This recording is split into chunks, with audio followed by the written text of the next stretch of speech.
In this video I will be testing these two cameras.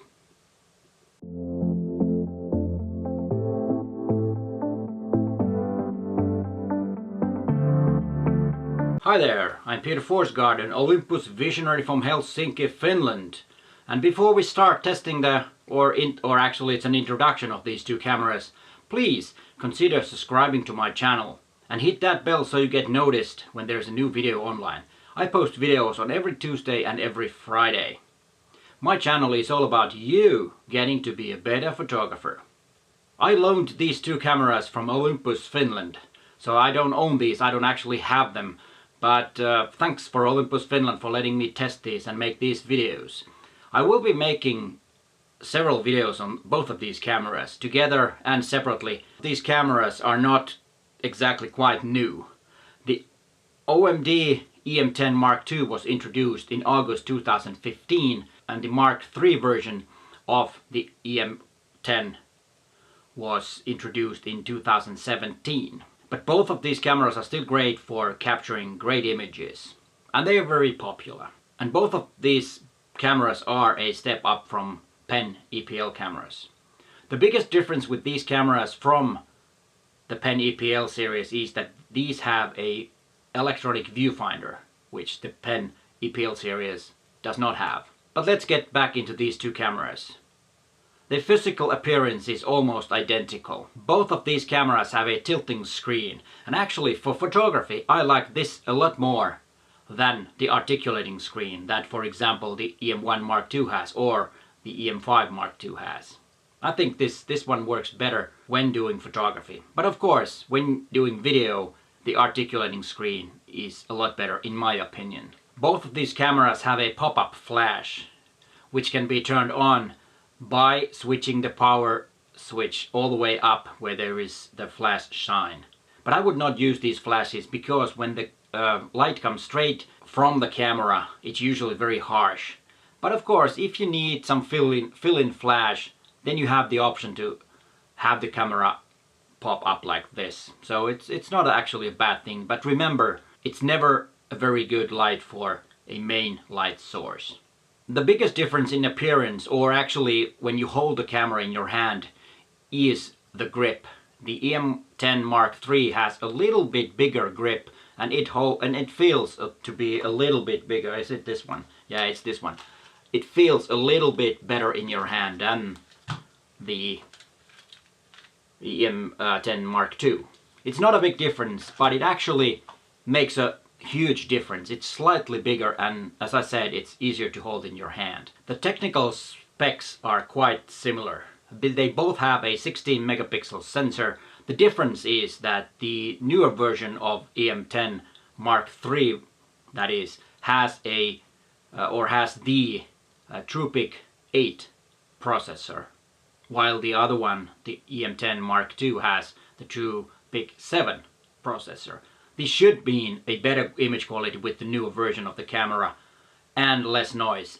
But as I just got them today from Olympus Finland, I cannot tell you which one is better in image quality. But of course, with the TruePic 8 processor, the newer camera should be a little better. But I will test that, and I will tell you in later videos in December how that image quality compares with these two cameras. And what's great about it is that both cameras have the Olympus 5-axis IBIS, that is the image stabilizer, and it is in the sensor. The Olympus IBIS is the best in the market, so that's really a good news. That's really great to have them on these cameras, and I am eager to test if I can get a 2 or 3 second exposure handheld that is sharp with these cameras. But you'll find out in the later movies or the later videos in December. The menu system in these cameras are a bit different. The EM10 Mark III has the newer version of the menu, and of course the other one has the older version. By turning the mode dial to AP, you can access the special shooting modes like live composite, lifetime, multiple exposure, HDR, silent mode, panorama, keystone compensation, exposure bracketing and focus bracketing. On the EM10 Mark II you can access these by turning the mode dial to SNC, or then you have to go to the menus to access these features. These features are quite interesting, especially the panorama feature is really great. And I haven't tested it yet, but I definitely will make a video about how to shoot a panorama image with these cameras. That should be interesting, because I think panorama images are really interesting. And with the panorama mode it's most likely very easy to create one. The video features are important to many. Like for myself, I really always check on how the image quality is on video and how easy it is to shoot video with a camera when I consider buying a camera. The main difference is, of course, that the EM10 Mark III can shoot 4K and the EM10 Mark II only Full HD.